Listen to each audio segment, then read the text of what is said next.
আজিৰ ভগ্নাংশটো অলপ বেলেগ আছে কাৰণ আমাৰ হৰত কি আছে আজি 5 আৰু 10।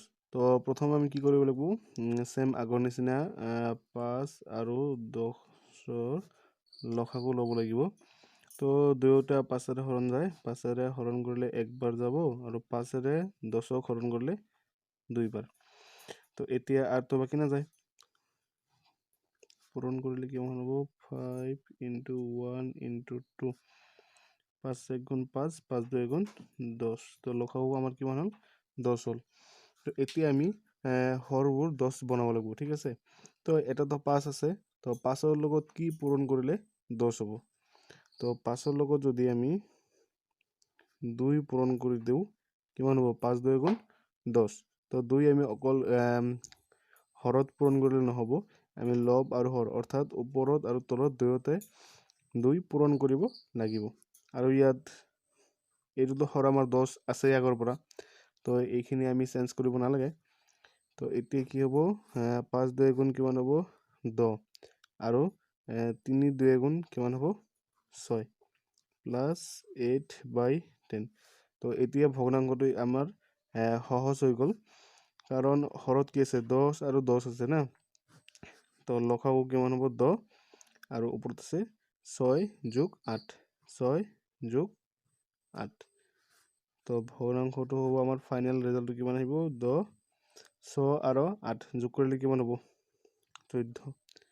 তো এতিয়া আমি কাটিব পাৰোঁ, 2ৰে কাটিলে যাব 5 বাৰ, 2ৰে কাটিলে যাব 7 বাৰ। তো আমাৰ মেইন ৰিজাল্টটো আহিব 7/5।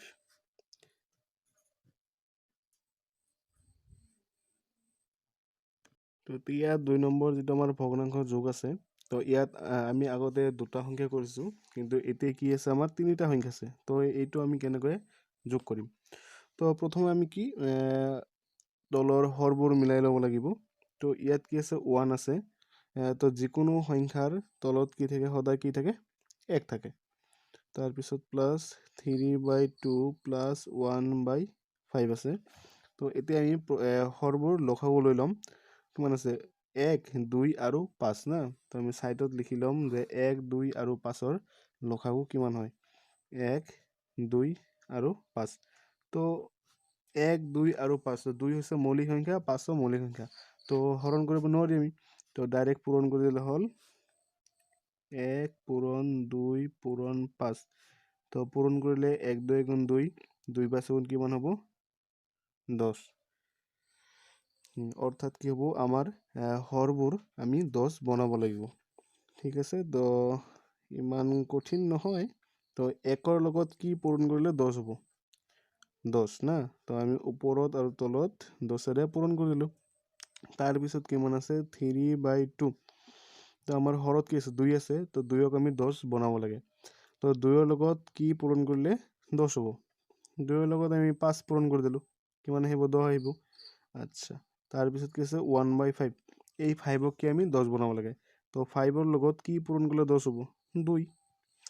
তাৰ নেক্সট লাইনটো কি হ'ব 10 × 10 10 × 10 প্লাছ 2 5 × 10 3 5 = 15।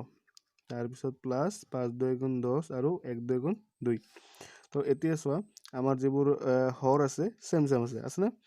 তো তিনিওটা সংখ্যাৰ লসাগু কি হ'ব চেম যিহেতু আছে কি হ'ব 10 হ'ব। আৰু ওপৰত কি আছে 10 + 15 + 2। তো এইখিনি আমি গোটেইখিনি প্লাছ কৰিলে পাই যাম ৰিজাল্টটো। তো ৰিজাল্টটো হ'ব তলত হ'ব 10 আৰু ওপৰত যোগ কৰিলে কি হ'ব 10 আৰু 15 যোগ কৰিলে হ'ব 25 25 আৰু 2 যোগ কৰিলে কিমান হ'ব 27। তো এইখিনিয়ে হ'ল আমাৰ ফাইনেল ৰিজাল্ট। তো একেবাৰে একদমেই সহজ, অকল মানে বস্তুটো বুজিব লাগে। তো বুজি পিনে কৰিবা।